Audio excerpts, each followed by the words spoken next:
Hello.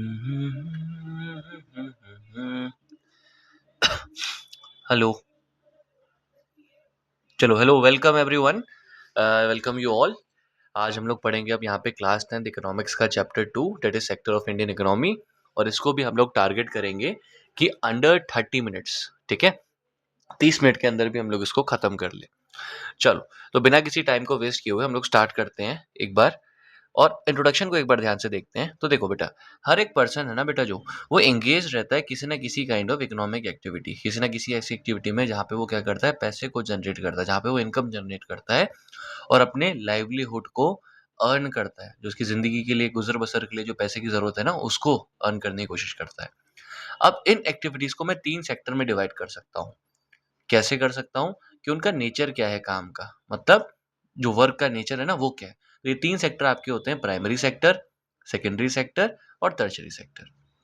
ठीक है। तो देखो बेटा, sectors of the Indian economy की जब मैं बात करूंगा तो आप बोलोगे कि नेचर ऑफ वर्क के अकॉर्डिंग, अगर नेचर ऑफ वर्क के अकॉर्डिंग मैं आपको बोलूं तो सेक्टर ऑफ इंडियन इकोनॉमी जो है वो 3 सेक्टर में डिवाइड होता है। सबसे पहले आपका प्राइमरी सेक्टर, इसमें आपकी वो एक्टिविटी आती है जिसमें मैं नेचुरल रिसोर्सेज का यूज करके कुछ प्रोड्यूस करता हूँ। ठीक है। अगला आता है आपका सेकेंडरी सेक्टर, इसमें आपकी वो एक्टिविटीज आती है जिसमें मैं क्या, रॉ मटेरियल का इस्तेमाल करता हूँ और रॉ मटेरियल को यूज करके, ठीक है, गुड्स को प्रोड्यूस करता हूँ, कुछ प्रोडक्शन करता हूँ, प्रोडक्शन का वर्क होता है, इसमें प्रोसेसिंग का वर्क होता है। और लास्ट आती है आपकी टर्शियरी सेक्टर, इसमें आपकी वो एक्टिविटीज आती है जो कि आपको सर्विसेज देती है या डेवलपमेंट में हेल्प करती है। ठीक है।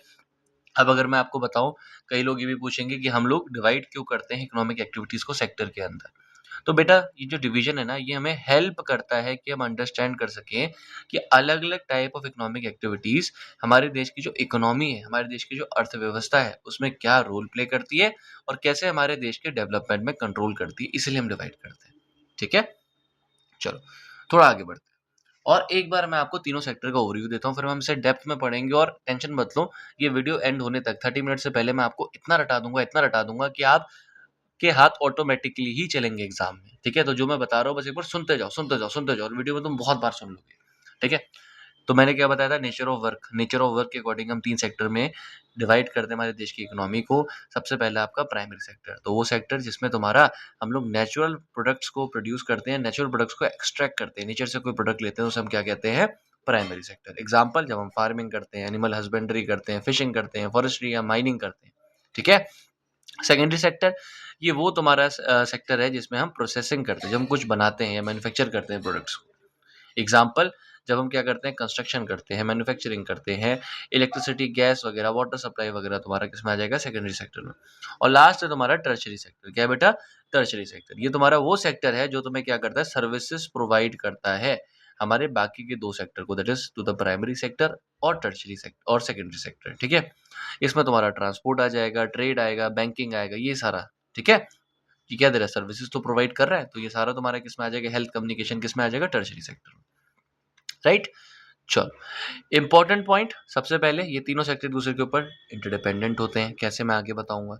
दूसरा, अगर एक सेक्टर का डेवलपमेंट होगा तो हर एक सेक्टर का डेवलपमेंट होगा, दूसरे सेक्टर्स का भी डेवलपमेंट होगा।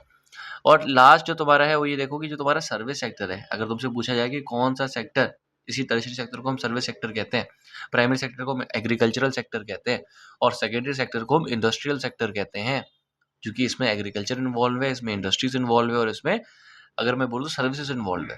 तो आपका जो सबसे ज्यादा स्पीड से, सबसे ज्यादा पेस से जो आपका सेक्टर बन रहा है या ग्रोथ कर रहा है, वो टर्शियरी सेक्टर है। कभी अगर एग्जाम में आ जाए तो ये लगा। अब अगर मैं आपको बताऊं, इंडिया में लार्ज नंबर ऑफ पीपल, अगर मैं बोलूं, तो प्राइमरी सेक्टर के अंदर एंगेज्ड है, प्राइमरी सेक्टर के अंदर काम करते हैं। और अगर मैं आपको बताऊं तो जो प्राइमरी सेक्टर का शेयर है जीडीपी के अंदर, बट वो लगातार डिक्लाइन कर रहा है। तो इंडिया में दिक्कत क्या देखने को मिलती है कि ज्यादातर लोग आपके प्राइमरी सेक्टर के अंदर है, बट प्राइमरी सेक्टर का जो कंट्रीब्यूशन है इंडिया की जीडीपी के अंदर, अब जीडीपी क्या होती है मैं आगे आपको बताऊंगा। ठीक है। तो टेंशन मत लो, वो कंटिन्यूअसली डिक्लाइन कर रहा है। राइट। और ज्यादातर लोग आपके प्राइमरी सेक्टर से टर्शियरी सेक्टर की ओर मूव कर रहे हैं। राइट। चलो, थोड़ा सा अब आगे बढ़ते हैं और कुछ आपको टर्मिनोलॉजी से एक बार फिर से रिवाइज करवाता हूँ। सेक्टर क्या होता है, सेक्टर का मतलब जो हमने डिवीजन किया इंडियन की इकोनॉमी, इंडिया की इकोनॉमी का। ठीक है। कि क्या नेचर है इकोनॉमिक एक्टिविटी का। जीडीपी क्या होता है, जीडीपी का मतलब होता है ग्रॉस डोमेस्टिक प्रोडक्ट। अब ये इंपॉर्टेंट है, इसको स्टार मार्क कर लो एक बार। जीडीपी आपका टोटल मार्केट वैल्यू होती है कि मार्केट में क्या वैल्यू है जितने भी फाइनल गुड्स एंड सर्विसेज आपने प्रोड्यूस किए एक कंट्री में एक ईयर के अंदर। एक बार मेरे साथ रिपीट करो, जीडीपी या gross domestic product is the total market value of all final goods and services produced in a country in a year। GDP होती है टोटल मार्केट वैल्यू हर एक फाइनल गुड या सर्विस की जो कि एक कंट्री के अंदर एक साल के अंदर प्रोड्यूस हुआ है। बहुत इंपॉर्टेंट है, एग्जाम में बहुत बार पूछा था। वर्कफोर्स क्या होता है? वर्कफोर्स का मतलब होता है total number of people were available, या वो लोग जो कि तुम्हारे वर्क कर रहे हैं या वर्किंग के लिए अवेलेबल है, ठीक है, किसी काम के लिए उसे हम वर्कफोर्स कहेंगे। ऑक्यूपेशनल स्ट्रक्चर क्या होता है अगेन तुम्हारा, कि जो तुम्हारी वर्कफोर्स है, जो काम करने वाले लोग हैं, वो कैसे डिस्ट्रीब्यूटेड है, कौन किस सेक्टर में, तीनों सेक्टर जो तुम्हारा है प्राइमरी सेकेंडरी टर्शरी में, कैसे ये लोग काम कर रहे हैं। अच्छा, अगेन अनऑर्गेनाइज सेक्टर, ये मैं आपको आगे बताऊंगा, ठीक है। तो आपने देख लिया इंडिया की इकोनॉमी जो होती है वो प्राइमरी सेकेंडरी और टर्शरी सेक्टर में डिवाइडेड है, और ये नेचर के ऊपर बेस्ड है, क्योंकि प्राइमरी सेक्टर में हम नेचर के रिसोर्सेज का यूज़ करते हैं, सेकेंडरी सेक्टर में हम लोग क्या करते हैं, नेचर के जो प्रोडक्ट्स होते हैं, मतलब जो प्राइमरी सेक्टर का प्रोडक्ट है उसको यूज़ करके हम क्या करते हैं, फिनिश गुड्स को बनाते हैं। और टर्शरी सेक्टर में हम लोग क्या करते हैं बेटा, सर्विसेज प्रोवाइड करते हैं, जैसे आपका ट्रांसपोर्टेशन वगैरह, राइट। चलो अब बहुत फास्ट फास्ट होगा, तो टेंशन मत लो। थोड़ा प्राइमरी सेक्टर को एक बार डीप में देखते हैं, कई बार क्वेश्चन प्राइमरी सेक्टर से भी आ जाता है। तो प्राइमरी सेक्टर होता है क्या बेटा? तो प्राइमरी सेक्टर तुम्हारा वो सेक्टर है जिसमें हर एक ऐसी एक्टिविटी आती है जिसमें तुम एक्सट्रैक्ट कर रहे हो या फिर यूज कर रहे हो, ठीक है, या प्रोड्यूस कर रहे हो नेचुरल रिसोर्सेज को, राइट। तो याद रखना, एक्सट्रैक्शन या प्रोडक्शन ऑफ नेचुरल रिसोर्सेज अगर किसी एक्टिविटी में किसी चीज में हो रहा है तो वो प्राइमरी सेक्टर की एक्टिविटी है, ठीक है। और ये जो नेचर, ये जो हमें रिसोर्सेज दे रहा है, इन रिसोर्सेज को हम यूज करते हैं, या तो बेच देंगे या तो हम क्या करेंगे, दूसरे सेक्टर को दे देंगे ताकि वो इससे कुछ और बना सके। फॉर एग्जाम्पल, नेचर से हमने रुई जनरेट कर ली है ना, तो उस रुई को या तो हम सीधा सीधा यूज कर लेंगे, या तो हम क्या करेंगे, उस रुई को हम दे देंगे किसी इंडस्ट्री को, किसी फैक्ट्री को, जो क्या करेगा, उसे शर्ट बना देगा। अब प्राइमरी सेक्टर के अंदर क्या क्या मेन एक्टिविटी होती है, तो ध्यान से देख लो, कई बार आता है कि इसमें से कौन सी एक्टिविटी प्राइमरी सेक्टर की है। एग्रीकल्चर एक मेन एक्टिविटी है, एनिमल हस्बेंड्री मतलब पशुपालन जो होता है, जो तुम जानवर वगैरह पालते हो, फिशिंग मछलियाँ वगैरह पालना, है ना, फॉरेस्ट्री, फॉरेस्ट्री मतलब जो आप ट्रीज वगैरह को कट करते हो या ग्रो करते हो, वो सारा आता है इसमें। फिर माइनिंग आ गया बेटा, है ना, और साथ के साथ आपका प्लांटेशन, मतलब जो आप एक तरीके की फसल उगाते हो उसे प्लांटेशन, से टी प्लांटेशन होता है ना, जो चाय के बागान वगैरह होते हैं, वो सारा, ठीक है। एग्जाम्पल ये देख सकते हो एक बार, ठीक है, ये सारे आपके प्राइमरी सेक्टर एक्टिविटी के एग्जाम्पल है।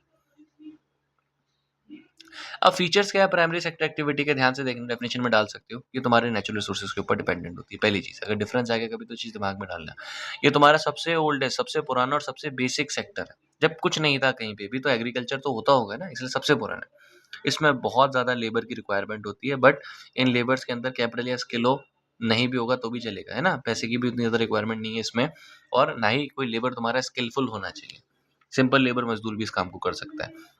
बहुत कम प्रोडक्टिव होता है, ज़्यादा रिटर्न नहीं देगा और इनकम बहुत कम जनरेट करके देगा आपको। और ये तुम्हारा हेविली इफेक्ट होता है काफ़ी सारी नेचुरल कंडीशन से, जैसे कि तुम्हारा रेनफॉल हो गया, फ्लड हो गया, ड्रॉट्स हो गया, इससे इनको बहुत असर पड़ता है प्राइमरी सेक्टर को, ठीक है। और अगर मैं आपको बताऊं तो ये याद रखना, कभी क्वेश्चन आता है इंपॉर्टेंट, कि कौन सा ऐसा सेक्टर है बेटा जो कि तुम्हारा बेस होता है, जो कि तुम्हारा क्या एक बेस प्रोवाइड करता है बाकी के सेकेंडरी और टर्शरी सेक्टर को, तो वो तुम्हारा प्राइमरी सेक्टर है, क्योंकि यहाँ अगर गुड बनेगा तभी तो जाके आगे आप दे पाओगे। इंपॉर्टेंस आएगा अगर प्राइमरी सेक्टर की, तो फूड और रॉ मटेरियल हमें देता है, एम्प्लॉयमेंट सबसे ज़्यादा देता है, ठीक है, इंडिया के अंदर, राइट। जो तुम्हारे बाकी के सेक्टर जैसे कि तुम्हारा इंडस्ट्री हो गया उसको सपोर्ट करता है, राइट। फिर ओवरऑल डेवलपमेंट में कंट्रीब्यूट करता है, और अगर हमें डेवलपमेंट को बैलेंस रखना है तो प्राइमरी सेक्टर का ग्रोथ इंपॉर्टेंट है, ठीक है। चलो, फिर कौन कौन से वर्कर्स इसमें देखने को मिलते हैं, इसमें कल्टीवेटर्स, वो लोग जो अपनी खेतों में कुछ उगाते हैं, एग्रीकल्चर लेबर जो किसी के खेत में काम करते हैं, अलाइड वर्कर्स जो तुम्हारे एनिमल हस्बेंड्री, पशुपालन, फिशरीज, ये सब करते हैं, ये सारे होते हैं, ठीक है। एक बार ये टेबल देख लेना तुम लोग कि कितना कंट्रीब्यूट किया है इसने, तो तुम ये देख रहे होगे कि जो जीडीपी में कंट्रीब्यूशन है वो गिरता जा रहा है लगभग, किसका, प्राइमरी सेक्टर का, मतलब प्राइमरी सेक्टर कम कंट्रीब्यूट कर रहा है आज की डेट में। क्या दिक्कतें हैं प्राइमरी सेक्टर के ऊपर? सबसे पहले डिपेंडेंट होता है मौसम के ऊपर, मानसून वगैरह के ऊपर। कई बार कई लोगों के पास ज़मीन उतनी ज़्यादा नहीं होती है, तो बहुत ज़्यादा फ्रैगमेंटेड ज़मीन है, किसी के पास कम है, किसी के पास ज़्यादा है। प्रोडक्टिविटी कई बार ज़्यादा नहीं होती है, और कई बार तुम्हारा क्या होता है, हमारे पास मॉडर्न टेक्नोलॉजीज़, मॉडर्न टूल्स वगैरह नहीं है, ठीक है। तो इसको इम्प्रूव भी ऐसे ही किया जा सकता है कि मॉडर्न टेक्नोलॉजी टूल्स प्रोवाइड कराओ, इरिगेशन वगैरह प्रॉपर प्रोवाइड कराओ, ठीक है, ऐसे कर सकते हैं, राइट। चलो, अब थोड़ा सा आगे बढ़ते हैं, और मैं आपको बताता हूँ सेकेंडरी सेक्टर के बारे में। क्या होता है सेकेंडरी सेक्टर? इसके अंदर बेटा आपकी हर वो एक्टिविटी आती है जिसमें जो तुम्हारे प्राइमरी सेक्टर या तुम्हारे जो नेचर के प्रोडक्ट है उनको प्रोसेस मतलब उनको मैन्युफैक्चर किया जाता है, ठीक है? और उनको मैन्युफैक्चर करके नए प्रोडक्ट्स बनाए जाते हैं। फॉर एग्जांपल रुई, ठीक है? कॉटन जो है क्या है, प्राइमरी सेक्टर का एक प्रोडक्ट है ना, बट आपने क्या किया, उस सेम कॉटन को आप लेके गए कहाँ पे, सेकेंडरी सेक्टर के अंदर। और सेकेंडरी सेक्टर में आपकी जो एक इंडस्ट्री थी, जो आपकी मिल थी, उसने उस कॉटन को क्या कर दिया, क्लोथ में कन्वर्ट कर दिया। अगर सिंपल शब्दों में बताऊं तो सेकेंडरी सेक्टर आपका वो सेक्टर होता है जो ट्रांसफॉर्म करता है रॉ मटेरियल को फिनिश गुड्स में या सेमी फिनिश गुड्स में। डेफिनेशन पूरी लिखोगे बहुत अच्छा लगेगा, अगर पूरी नहीं आ रही सिंपल ही लिखना। कभी आए व्हाट इज सेकेंडरी सेक्टर, देखना बेटा, simple words, secondary sector is that sector which transforms raw material, जो ट्रांसफॉर्म करता है रॉ मटेरियल्स को इनटू फिनिश गुड्स और सेमी फिनिश गुड्स। क्या एक्टिविटी मेन होती है सेकेंडरी सेक्टर में? सबसे पहले मैन्युफैक्चरिंग का काम होता है बहुत ज़्यादा, फिर कंस्ट्रक्शन वगैरह आपको बिल्डिंग्स, रोड्स और ब्रिजेस में देखने को मिलेगा, प्रोसेसिंग होती है बहुत ज़्यादा, रॉ मटेरियल वगैरह रिफाइन होते हैं, इलेक्ट्रिसिटी जनरेट होती है काफ़ी ज़्यादा, ठीक है? ये सारा हो गया, रिपेयरिंग, मेंटेनेंस, कुछ भी हैंडीक्राफ्ट का कुछ भी आप काम वगैरह देखते हो ना, चरखा वगैरह से हैंडलूम वगैरह, शर्ट वगैरह ऐसा कुछ बनाया जाता है, वो सारा आपका किस में आता है, सेकेंडरी सेक्टर। अब अगर मैं आपको बताऊं बेटा, एग्जाम्पल आप देख लो, textile mill, sugar mill, iron steel plant, cement की फैक्ट्री, आप ये सारी जितनी फैक्ट्री इंडस्ट्री देख रहे हो सब तुम्हारी किस में आती है, सेकेंडरी सेक्टर में आती है, ठीक है? Nothing new. फीचर्स क्या है, अगेन डेफिनेशन वाले ही है, तुम्हारा ट्रांसफॉर्म करती है नेचुरल रिसोर्सेज को यूजफुल गुड्स के अंदर। इसमें तुम्हारा लेबर भी चाहिए और कैपिटल भी चाहिए। अब लेबर मतलब लोगों की जरूरत तो है ही ना, बट कैपिटल भी चाहिए होगा, मशीनें वगैरह चाहिए, आपको पैसा चाहिए होगा ना इंडस्ट्रीज को रन करने के लिए। इसमें तुम्हारा मशीन का यूज होता है, ठीक है? ये बहुत ज़्यादा एम्प्लॉयमेंट की अपॉर्चुनिटीज क्रिएट करती है और तुम्हारा क्या करती है, ये इकोनॉमिक ग्रोथ जो होती है, जो पैसा जनरेट होता है ना, उसको तुम्हारा डेवलपमेंट में भी फोकस करती है।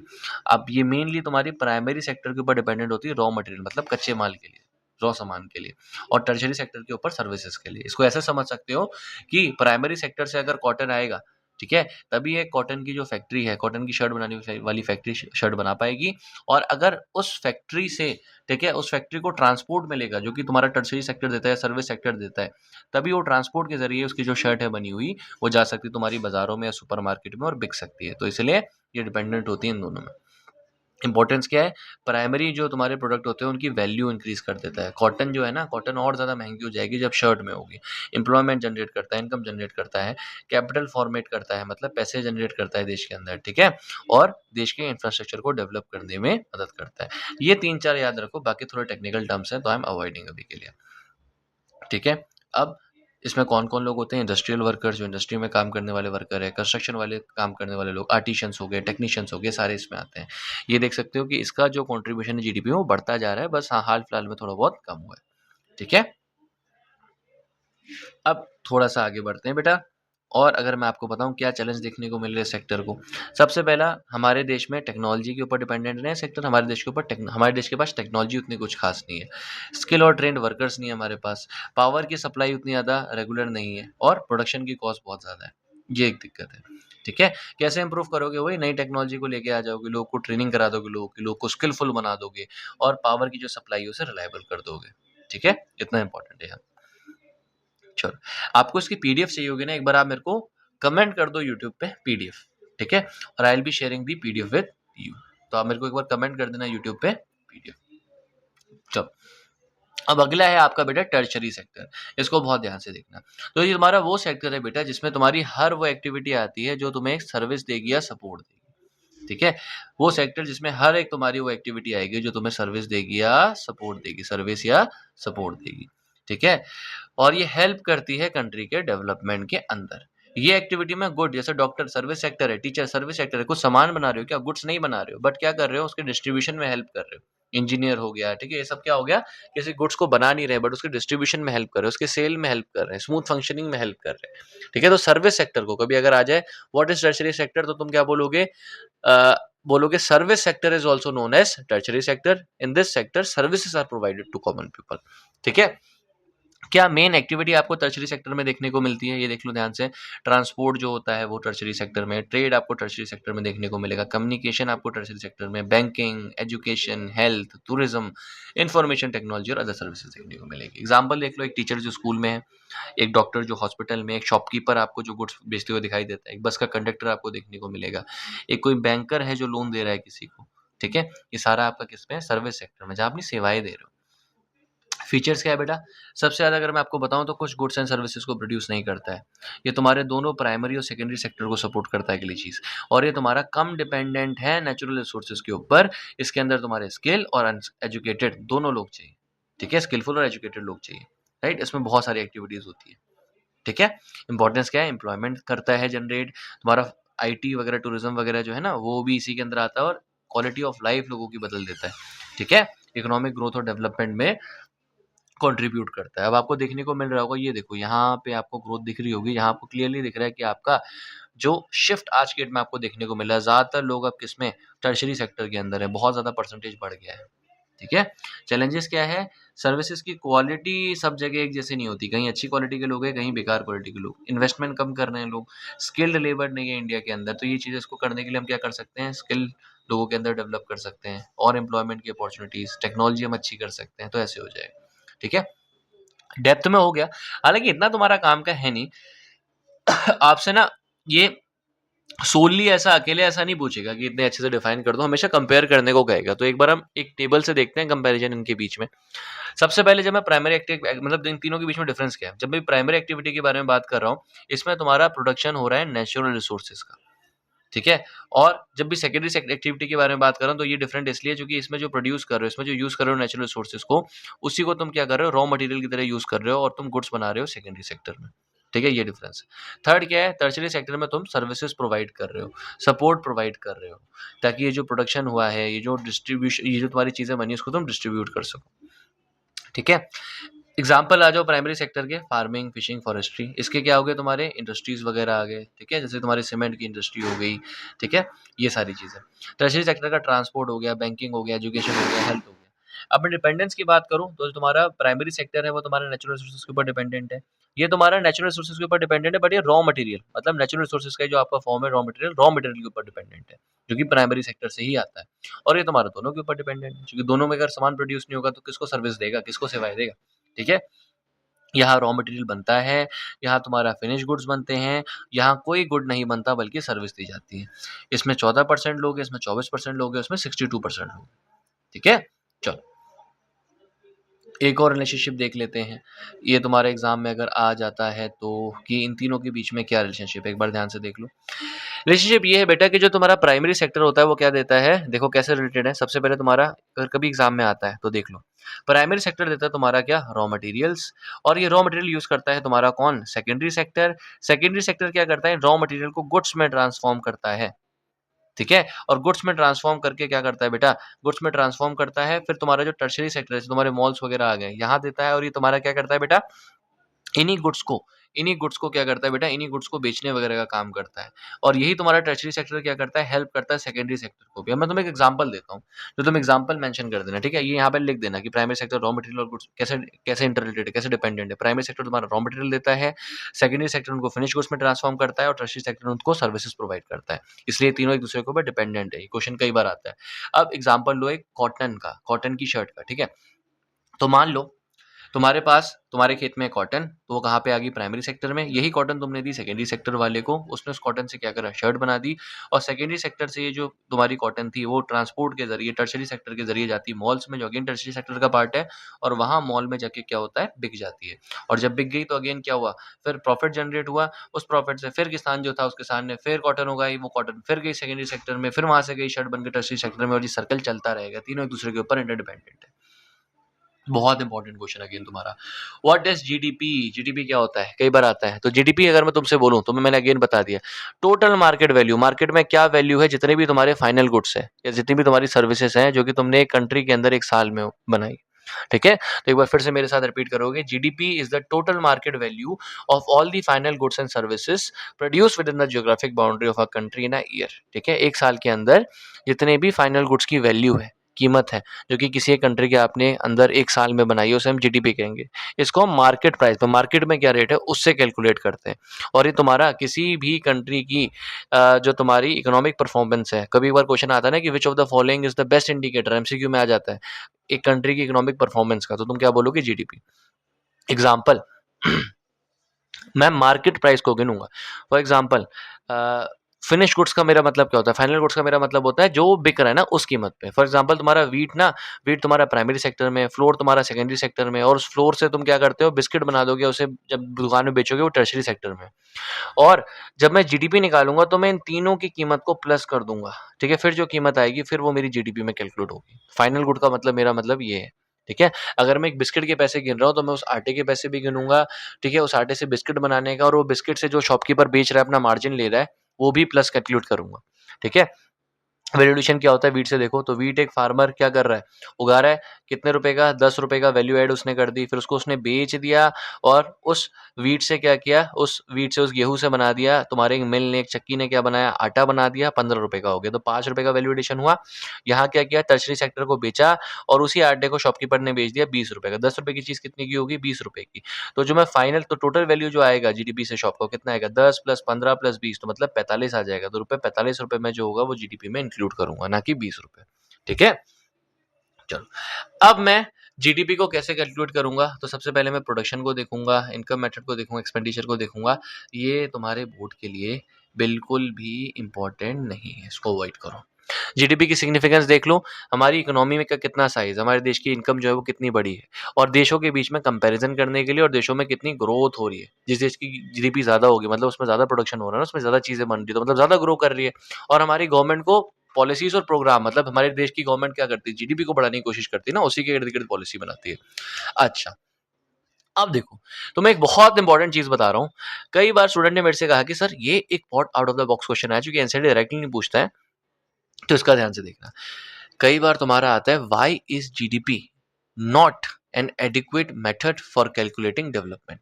मतलब हमने जीडीपी को डेवलपमेंट के साथ अभी तक रिलेट करके देखा ना। कई बार तुम्हारा क्वेश्चन बोर्ड ये भी पूछता है कि जीडीपी तुम्हारा एक अच्छा मेथड क्यों नहीं है किसी देश का डेवलपमेंट कैलकुलेट करने का, ठीक है। तो उसका आंसर देखो कि लिमिटेशन क्या है, जीडीपी जीडीपी की खामियां क्या है। सबसे पहले जीडीपी ना कभी भी तुम्हारा इनकम का डिस्ट्रीब्यूशन नहीं समझाता कि इनकम कैसे किस में कितनी डिस्ट्रीब्यूट हो रही है, ठीक है, किसके पास कितना रुपया गया। और साथ के साथ अगर मैं आपको बताऊं, जीडीपी के अंदर आपकी ऐसी एक्टिविटीज जिनका किसी को कुछ पैसा नहीं मिलता, फॉर एग्जांपल आपके घर में आपकी मम्मी वगैरह काम कर रही है ना, उसका पैसा उनको मिलता नहीं है, तो ये सारी इनकम उसके अंदर कैलकुलेट नहीं होती, भले वहां पे सर्विस उन्होंने दी है कुछ, ठीक है। साथ के साथ अगर मैं आपको बताऊं, जीडीपी में क्वालिटी नहीं देखी जाती, सिर्फ पैसा देखा जाता है। मान लो कोई बहुत बेकार क्वालिटी की चीज है, वो नहीं देखी जा रही कि हाँ क्वालिटी कम थी, ये चीज इग्नोर करता है, तो ये बहुत गलत चीज है। साथ के साथ इन्वायरमेंट को जो लॉस हो रहा है ना डेवलपमेंट से, वो चीज कैलकुलेट नहीं होती। ये तुम्हारी जीडीपी की एक सेटबैक है। और जो तुम्हारा एक और सेटबैक है वो ये कि लोगों की हैप्पीनेस, लोगों का कितना भला हुआ है, ये चीज भी तुम्हारा जीडीपी नहीं दिखाता है, तो ये कमी है जीडीपी की, ठीक है। चलो, थोड़ा सा आगे बढ़ते हैं और मैं आपको बताता हूँ एक और डिवीजन जो हम करते हैं इंडिया के सेक्टर्स का, इकोनॉमी के सेक्टर्स का। अब देखो, नेचर ऑफ एम्प्लॉयमेंट और कंडीशन ऑफ वर्क, कि क्या नेचर है किसी के एम्प्लॉयमेंट का, ठीक है। नेचर ऑफ वर्क के हिसाब से हमने क्या देख लिया था बेटा, नेचर ऑफ वर्क के हिसाब से हमने देखा कि इंडिया में 3 टाइप के सेक्टर है, that is primary, secondary and tertiary. अब मैं आपको बताऊंगा नेचर ऑफ एम्प्लॉयमेंट, कि एम्प्लॉयमेंट का क्या नेचर है, उस हिसाब से भी आपके 2 टाइप के सेक्टर है, या क्या वर्क की कंडीशन है, ठीक है, उसके हिसाब से आपके 2 सेक्टर है, ठीक है। वो है तुम्हारा पहला ऑर्गेनाइज सेक्टर और दूसरा अनऑर्गेनाइज सेक्टर। ये ध्यान से देखो, पहला ऑर्गेनाइज सेक्टर और अगला अनऑर्गेनाइज सेक्टर। अब ऑर्गेनाइज सेक्टर क्या होता है, ध्यान से देखना, ठीक है।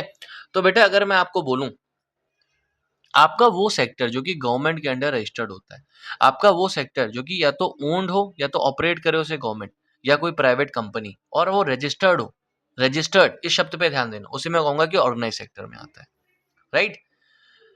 अब इसमें और क्या होता है, इस सेक्टर के अंदर सारे नियम एंड कानून, जो भी सरकार कुछ भी नियम कानून, क्या छुट्टी होनी चाहिए, या पैसे इतने कर दो, सैलरी इतनी कर दो, ठीक है, या ये फैसिलिटी प्रोवाइड करो अपने वर्कर को, तो ये सारे रूल्स एंड रेगुलेशन फॉलो होते हैं। दूसरी चीज, रूल्स एंड रेगुलेशन फॉलो करता है।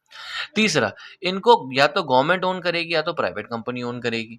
अगला, इसमें बहुत ज्यादा पैसा, बहुत अच्छी टेक्नोलॉजी इंक्लूड होती है, वर्किंग कंडीशंस अच्छी होती है। मेन चीज वर्किंग कंडीशन, जिस कंडीशन में काम कर रहे हैं वो अच्छी होती है, और इनके काम करने के घंटे भी फिक्स होते हैं कि कितने घंटे काम करेंगे।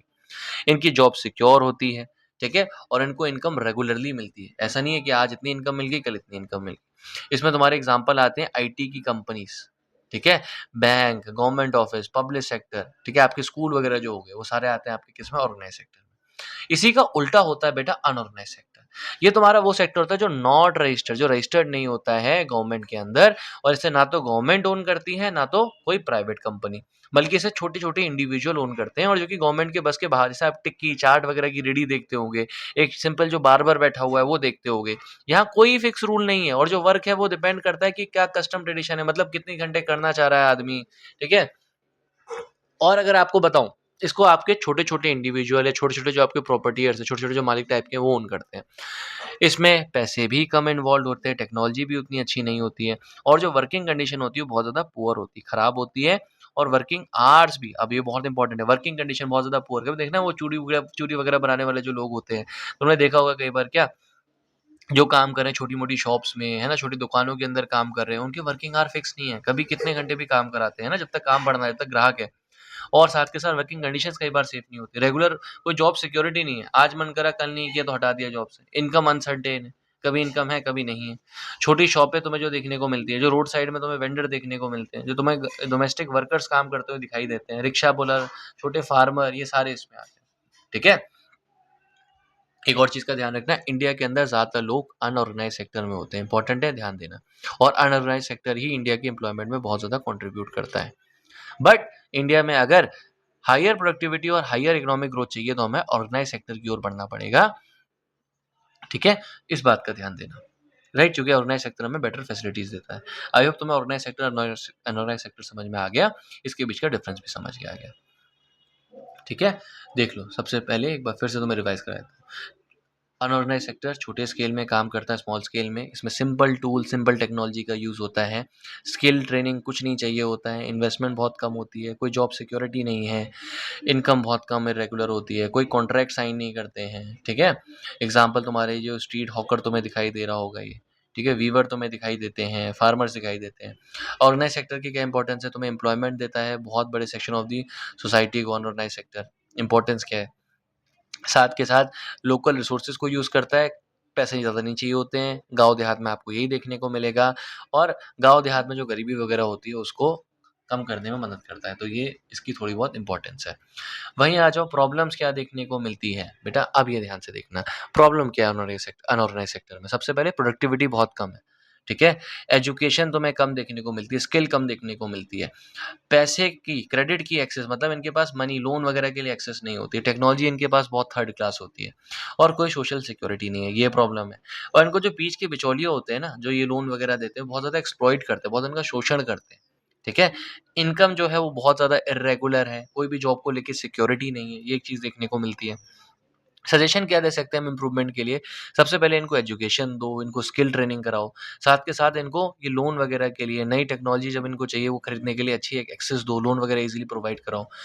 बेसिक इनको जो चीज़ों की रिक्वायरमेंट है वो प्रोवाइड कराओ, और लेबर लॉस, मतलब इनके जो अंदर काम कर रहे हैं उन लोगों को लॉस वगैरह प्रोवाइड कराओ। एक बार शॉर्ट में देख लो कैसे याद करोगे। ऑर्गेनाइज सेक्टर ये रजिस्टर्ड होते हैं, लार्ज स्केल पे होते हैं, हाई कैपिटल मिलती है, अच्छी कंडीशन है और जॉब सिक्योरिटी। अनऑर्गेनाइज सेक्टर में इसका बिल्कुल ही उल्टा है। इंडिया में ज़्यादातर लोग अनऑर्गेनाइज सेक्टर के अंदर हैं, और दोनों सेक्टर बहुत ज़्यादा इंपॉर्टेंट है और कंट्री में सपोर्ट करते हैं। ठीक है, चलो थोड़ा आगे बढ़ते हैं। एक और आता है बेटा तुम्हारा, मैंने तुम्हें नेचर ऑफ वर्क बता दिया, ठीक है, पहला नेचर ऑफ वर्क बता दिया। अगला मैंने तुम्हें बता दिया नेचर ऑफ एम्प्लॉयमेंट, कैसे एम्प्लॉय, मतलब कंडीशन ऑफ वर्क के हिसाब से बता दिया डिवीजन। नेचर ऑफ वर्क के हिसाब से मैंने तुम्हें क्या बताया, प्राइमरी, सेकेंडरी और टर्शरी। नेचर ऑफ एम्प्लॉयमेंट के हिसाब से, वर्किंग कंडीशन के हिसाब से आपका ऑर्गेनाइज और अनऑर्गेनाइज। और एक आपका तीसरा टाइप ऑफ डिवीजन, ठीक है, एक आपका तीसरा टाइप ऑफ डिवीजन है, वो है आपका ओनरशिप के बेसिस पे, कि कौन मालिक है ना, कौन ओनर है। उसके हिसाब से भी आपके दो टाइप के सेक्टर होते हैं, एक आपका पब्लिक, एक आपका प्राइवेट। इन दोनों को डिफरेंस की मदद से एक बार पढ़ते हैं।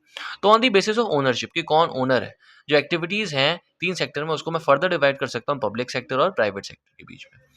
पब्लिक सेक्टर क्या होता है बेटा, इसको तुम्हारा गवर्नमेंट, पब्लिक कहते हैं ना, पब्लिक, ये सारा पब्लिक है, पब्लिक का मतलब सरकार का है, सरकारी है, तो उसको तुम्हारा गवर्नमेंट या तो सेंट्रल, या तो केंद्र की गवर्नमेंट होगी, या तो स्टेट की गवर्नमेंट होगी, या लोकल गवर्नमेंट होगी, तो वो ओन करेगा।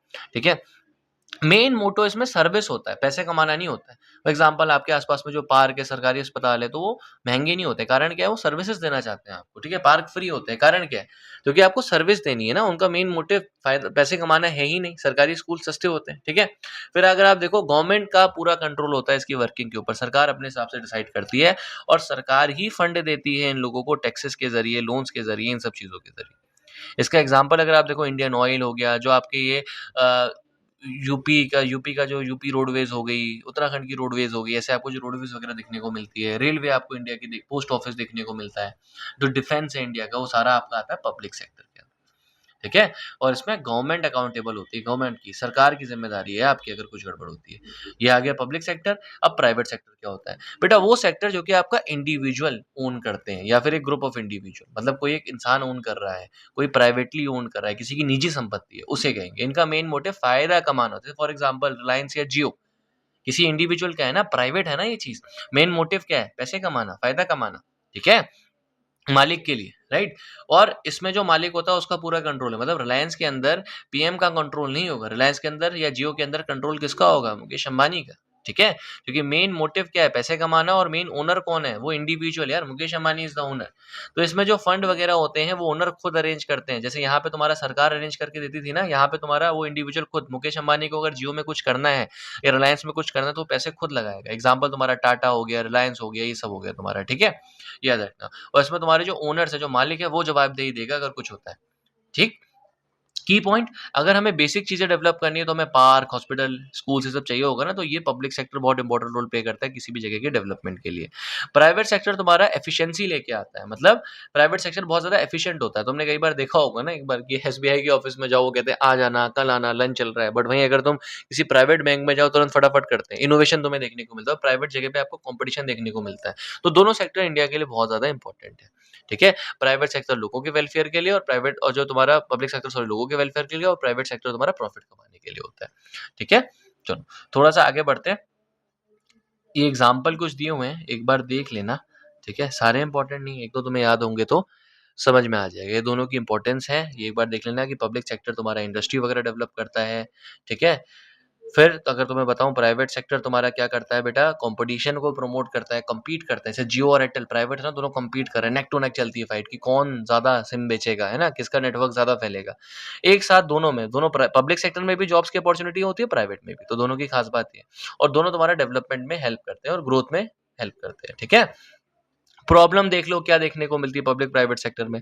पब्लिक सेक्टर में तुम्हें कई बार डिले देखने में, तुम्हें एसबीआई का एग्जांपल दिया ना, सरकारी बैंक है, डिले देखने को मिलता है डिसीजन मेकिंग में। रेड टेप, मतलब जो ऑफिसर होते हैं वो अपनी चलाते हैं कई बार, ठीक है, ये देखने को मिलता है। रेड टेप और ब्यूरोक्रेसी का मतलब होता है अफसरशाही, ठीक है। ऑफिसर्स की ज्यादा चलती है, कई बार लोगों की कम सुनी जाती है। वर्किंग कई बार इनएफिशिएंट होती है, कई बार ढंग से काम नहीं कर पाते, कई बार ओवर स्टाफिंग, ज्यादा लोगों को भर देते हैं, और कई ये लॉस मेकिंग होते हैं। जैसे रेलवेज देख लो, लॉस मेकिंग, ठीक है।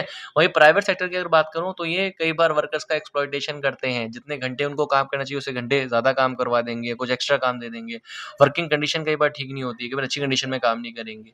कई बार क्या होता है प्राइवेट सेक्टर में, किसी एक के पास बहुत ज्यादा वेल्थ है, किसी एक के पास बहुत कम वेल्थ है, और ये सोशल वेलफेयर पे बिल्कुल भी ध्यान नहीं देते हैं। कैसे तुम हटाओगे, कैसे सही करोगे इन चीज़ों को? रेड टेप वगैरह जो है तुम्हारा, मतलब जो अफसरशाही है, जो ऑफिसर्स का डोमिनेंस है, उसको हटाओगे। टेक्नोलॉजी लेके आओगे तुम, ठीक है, इंडस्ट्रीज को मॉडर्नाइज करोगे, ट्रेनिंग दोगे तुम वर्कर्स को, साथ के साथ ट्रांसपेरेंसी और अकाउंटेबिलिटी लेके आओगे, दोनों को बहुत ज़्यादा ट्रांसपेरेंट करोगे, दोनों को बहुत ज़्यादा अकाउंटेबल करोगे, चाहे पब्लिक हो चाहे प्राइवेट सेक्टर हो। और तुम्हारे वर्कर्स के जो राइट्स हैं उसको इंश्योर करोगे, उनको अच्छी वेजेस दोगे, ठीक है। एक और चीज़ निकल के आती है तुम्हारी, चैप्टर की समरी देख लो, पूरा चैप्टर खत्म है, इसके अलावा इसमें कुछ भी नहीं है। तो इंडिया में तुम्हारे एक्टिविटीज के ऑर्डर में 3 सेक्टर में डिवाइडेड है, प्राइमरी, सेकेंडरी, टर्शियरी। तो कभी भी अगर इंडिया में आ जाएगा सेक्टर्स, तो पहले देख लेना कि किस इकोनॉमिक एक्टिविटी में पूछ रहा है, ठीक है, या तुमसे पूछ रहा है क्या एक्टिविटीज पूछ रहा है, या नेचर ऑफ एम्प्लॉयमेंट के उसमें पूछ रहा है, या तुमसे पूछ रहा है ओनरशिप के बेसिस में। तो आंसर डिफरेंट होगा हर बार, याद रखना। कई बच्चे कंफ्यूज होकर मिक्स करके लिखाते हैं और उनके नंबर कट जाते हैं, उन्हें लगता है कि उन्होंने ठीक लिखा है। प्राइमरी सेक्टर अगेन बताया, जिसमें नेचुरल रिसोर्सेज का तुम यूज कर रहे हो। सेकेंडरी सेक्टर जो तुम्हारा है, इसमें रॉ मटेरियल का यूज करके तुम फिनिश गुड्स को बना रहे हो। टर्शियरी सेक्टर जिसमें तुम्हारा प्रोडक्शन, टर्शियरी सेक्टर इसमें तुम क्या कर रहे हो? प्रोडक्शन में हेल्प कर रहे हो, या तुम सर्विसेज प्रोवाइड कर रहे हो, डिस्ट्रीब्यूट वगैरह कर रहे हो। अच्छा, ये तीनों सेक्टर मिलकर इंडिया की जीडीपी में कंट्रीब्यूट करते हैं, मतलब ग्रॉस डोमेस्टिक प्रोडक्ट में कंट्रीब्यूट करते हैं और डेवलपमेंट में कंट्रीब्यूट करते हैं, ठीक है। इसीलिए इन्हीं सेक्टर को, ये तुम्हारा जो सेक्टर होता है, मैंने तुम्हें क्या बताया, नेचर ऑफ, मतलब जैसे मान लो ये तुम्हारा एक मेन नेचर ऑफ एक्टिविटी है, इसके अकॉर्डिंग तुम्हारा सेक्टर 3 टाइप में आ गया। दैट इज तुम्हारा प्राइमरी, सेकेंडरी और टर्शियरी। और फिर तुम्हारा यही इन तीनों सेक्टर्स में से मैं कर सकता हूँ नेचर ऑफ एम्प्लॉयमेंट में, या तो ऑर्गेनाइज या अनऑर्गेनाइज, ऑर्गेनाइज या अनऑर्गेनाइज, ठीक है। ऐसे करके तुम्हारा ये फ्लो चार्ट चलता है, ये याद रखना, ठीक है। फिर देखो ध्यान से, अब मैं तुम्हें बताऊं, अगर तुम्हारी स्ट्रांग और बैलेंस ग्रोथ रहेगी तीनों सेक्टर में, तो अच्छी इनकम मिलेगी, अच्छा एम्प्लॉयमेंट मिलेगा और स्टैंडर्ड ऑफ लिविंग इंप्रूव हो जाएगा। इंपॉर्टेंट टर्म्स यहाँ पे सेक्टर मतलब इकोनॉमी का वो पार्ट जहाँ पे तुम्हारी कुछ एक्टिविटीज होती है इकोनॉमिक, जीडीपी मतलब gross domestic product, organise sector जहाँ पे गवर्नमेंट के अंदर रजिस्टर्ड है, जो अच्छे से रेगुलेटेड सेक्टर है। अनऑर्गेनाइज सेक्टर बेटा वो सेक्टर जो कि तुम्हारा रजिस्टर्ड नहीं है, नॉन रेगुलेटेड है। पब्लिक सेक्टर वो होता है जो गवर्नमेंट ओन करती है, प्राइवेट सेक्टर वो होता है जो इंडिविजुअल ओन करते हैं। ठीक है, तो ये तुम्हें अगेन दे दिया गया है, फ्लो दे दिया गया है, कैसे फ्लो करता है। कभी अगर क्वेश्चन आ जाता है कि कैसे तुम्हारा फ्लो होता है इन amongst the three sectors of economy. सबसे पहले तुम बोलोगे प्राइमरी सेक्टर नेचुरल रिसोर्सेज को यूज करेगा, यहाँ फार्मिंग फिशिंग देखने को मिलेगी। सेकेंडरी सेक्टर उन्हीं रॉ मटेरियल को यूज करेगा जो प्राइमरी सेक्टर उसे देता है, और तुम्हें क्या करेगा, उसकी मैन्युफैक्चरिंग वगैरह करेगा, उसे फिनिश गुड्स में कन्वर्ट करेगा। और टर्शियरी सेक्टर तुम्हारा क्या करेगा, दोनों सेक्टर को सर्विसेज वगैरह देगा, जो तुम्हारा एक गुड इसने बनाया है ना, इसको डिस्ट्रीब्यूट करने का काम करेगा। ठीक है, क्वेश्चन क्या क्या इंपॉर्टेंट है एक बार थोड़ा सा नजर डाल लो तुम्हारे बोर्ड की पर्सपेक्टिव से। सबसे पहले तुम्हारा ये आ जाएगा कि वो सेक्टर बताओ जो तुम्हारा सर्विस देता है। ठीक है, फिर वो सेक्टर जो नेचुरल रिसोर्सेज को यूज करता है, जीडीपी क्या है कई बार आ जाएगा। सेकेंडरी सेक्टर से क्या समझते हो। ठीक है, दो एग्जाम्पल दो टर्शरी सेक्टर के, कई बार आ जाएगा। मेन फीचर ऑर्गेनाइज सेक्टर के, ऑर्गेनाइज सेक्टर के, ऐसा पूछ लेगा। डिफरेंस ये इंपॉर्टेंट है, ये पूछा जाता है कई बार। पब्लिक सेक्टर का क्या इंपॉर्टेंस है इंडिया की इकोनॉमी में। टर्शरी सेक्टर ये तुम्हारा ये असर्शन रीजन हो गया। टर्शरी सेक्टर तुम्हारा फास्टेस्ट ग्रोइंग सेक्टर है इंडिया में, ज्यादातर सर्विसेज हमें चाहिए होती है। तो खुद देखो अगर लॉजिक बना रहा है तो it is right. Case based question एक बार देख लो। ठीक है, तो वही तुम्हारा ये है, कई बार तुमसे पूछ लेगा। अब इसके अलावा तुम्हारा वही पूछ लेगा कि यहाँ पे बताओ आयरन स्टील प्लांट कहाँ है, Bhilai. Software technology plant Bangalore. तुम्हारा मेजर पोर्ट ये 2018-19 में पूछा गया सीबीएसई ने। ये तुम्हें अगेन इंपॉर्टेंट क्वेश्चन है, कई बार तुमसे कुछ इंपॉर्टेंट इंडस्ट्रीज या ये सब पूछ लेंगे और फिर तुमसे कहेंगे कि बताओ। क्विक रिविजन एक बार कर लेना, ठीक है, इन सारे पॉइंट्स का। And all the best for your exam. I hope ये वीडियो तुम्हारे काम आएगी। यहाँ पे हमने अंडर 30 मिनट्स मतलब 30 मिनट के आसपास में, थोड़ा एक आध मिनट तो चलता है यार, ठीक है, एग्जाम्पल वगैरह देता हूँ तुम्हें, इतना तो चलता है। उसमें हम लोगों ने ये chapter sectors of Indian economy पढ़ लिया है, और ये तुम्हारे लिए मोर देन इनफ है ना, ये मोर देन सफिशिएंट है। ज़्यादातर तुम्हारे क्वेश्चन इसी में से फंसेंगे, ज़्यादातर तुम्हारे क्वेश्चन इसी में से फंसेंगे। ठीक है, इसका ध्यान रखना। राइट, चलो।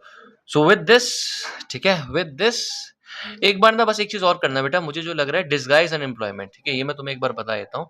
और सीजनल अनएम्प्लॉयमेंट ये क्या होता है। डिस्गाइज अनएम्प्लॉयमेंट और सीजनल एम्प्लॉयमेंट। तो अनएम्प्लॉयमेंट पहले क्या होता है वो एक बार देख लो।